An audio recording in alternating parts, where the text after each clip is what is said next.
Okay, welcome to the aftermath of the task of writing a companion guide for Aftermath. Some points that some observations that I made.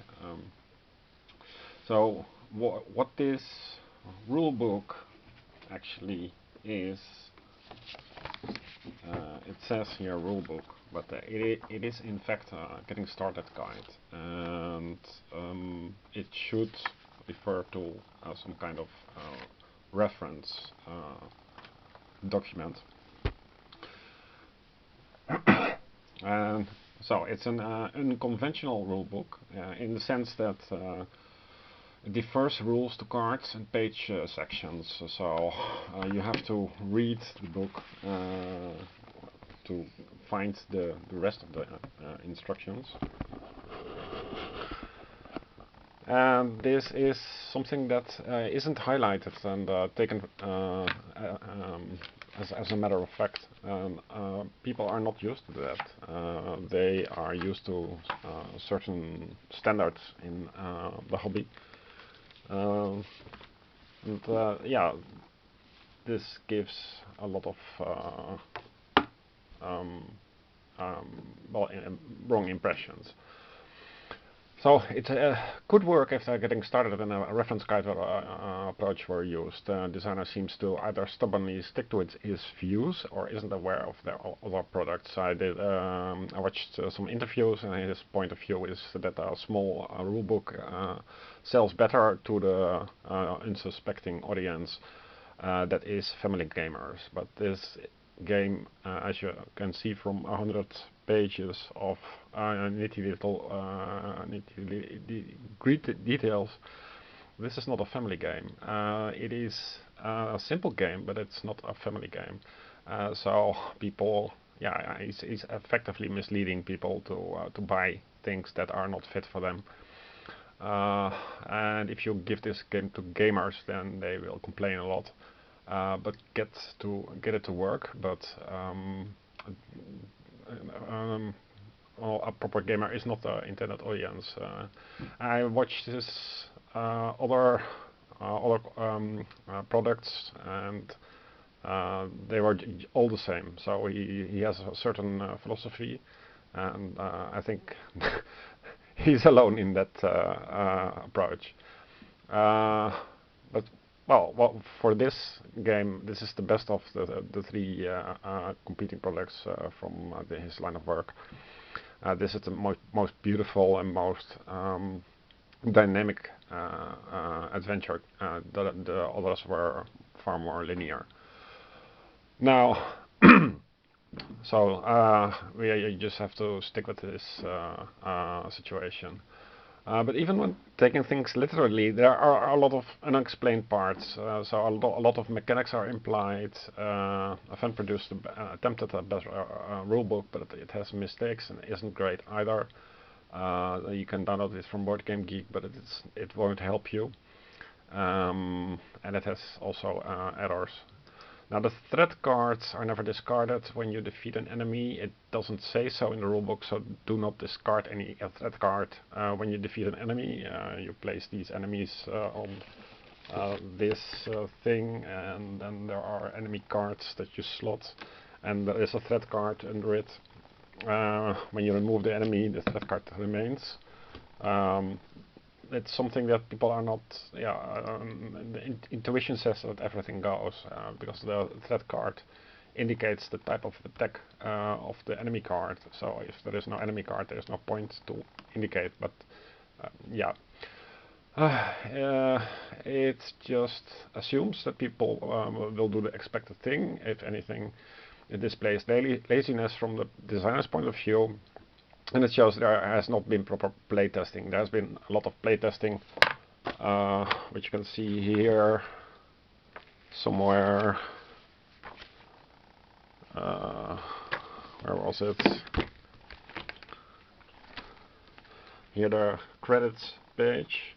And all these guys here, the playtesters as family and friends. So yeah, that is not the best way to playtest a game to people that don't know you. And there is no reminder of anything except for obvious cases.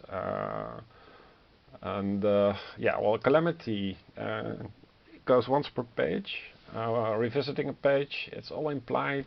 You take notes or have a good memory, because the second time Calamity is drawn, it is discarded without effect. When you revisit the page, you don't have these scavenge tokens. Text overall is too implicit in the rulebook. Consider rulebook text. When rolling the white die, also roll the black resolution die. Yeah, okay, so it is usually interpreted by gamers as to roll them together. But that is not what the text actually says. All it says is that you have to roll the black die, but not when, before, or after committing cards. The when can... yeah, it's just not clear, and the rulebook is full of such vagaries. Now, the other point that I don't like about his approach is weird names. Brilliance, swiftness, resistance, but strength. Why not use the conventional names? Intelligence, agility, defense, or shield. No reason at all to use those terms. Conventions players are used to are thrown to the wind. Scavenge tokens, I understand the game needs them to respond, but thematically, why would they? Between missions, it's a post-apocalyptic world after all. It's endgame. So, okay, yeah. It could use an extra line of work, so like thematically they were always there, and critters just noticed them during the second mission or something. Completely absent from the rulebook, if you may or may not attack lower life forms while the situation is safe. Why aren't enemies categorized as such? I mean, clearly the dust feather, hornet drones, and roaches are not the animals that got more intelligent. So there is a distinction, but it's not even mentioned. Another sub-point 7 is the hunt box is in practice never used. You almost never need to put in enemies that you had no time to defeat. The game has obviously been toned down, but nobody checked for the tug box. So there is the tug box of the enemies. This thing, and it stays empty. On the other hand, a tug box with current game state would have been very welcome. So it would speed up setting up the game between sessions. 8 is consequences to the colony have been nerfed to the point that it just don't matter. So if in the end stuff happens after the colony phase, this is the colony phase. And here is how much overtime you have, that much events you have to take into consideration, this list. And yeah, it's all attack -1, raids, food -3. You lose a little bit of scrap, a little bit of food. Some critters die, but not a lot. It has been nerfed. But now to the point they just don't matter, making the whole overtime thing irrelevant. So you're even if you're not in a hurry, how do you say? If you're not in a hurry, yeah, it doesn't matter.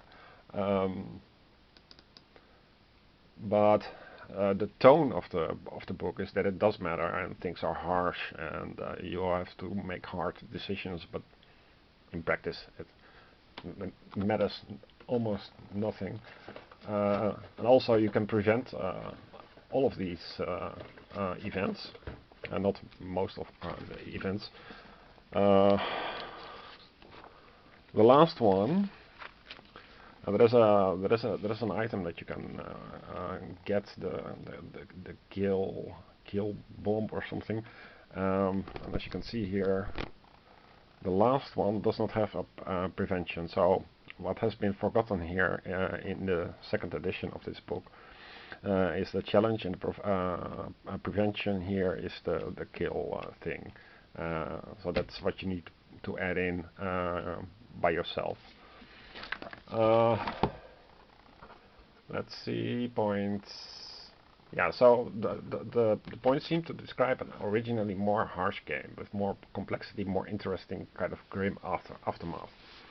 Mouse faces on a page versus enemy figures to place is poorly designed. So if you take a random page like this or for something, then you have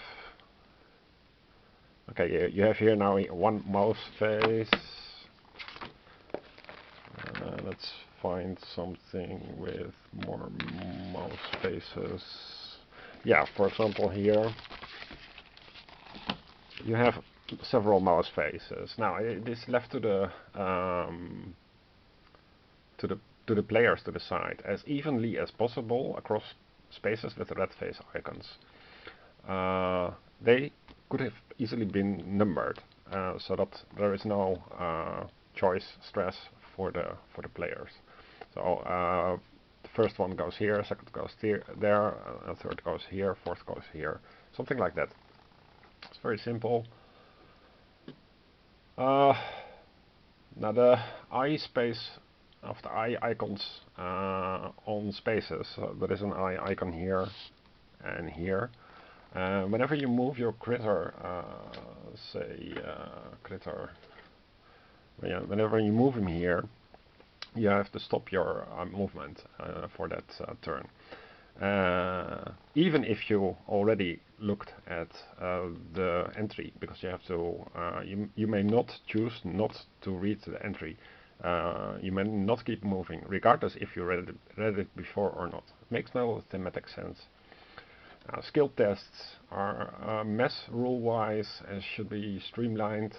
Sneak test isn't a post-defense test, isn't a post-attack test, isn't a scavenge test. Some, like the designer, might think it adds variation, others find it impossible to remember. So that's part one of my points. Bye.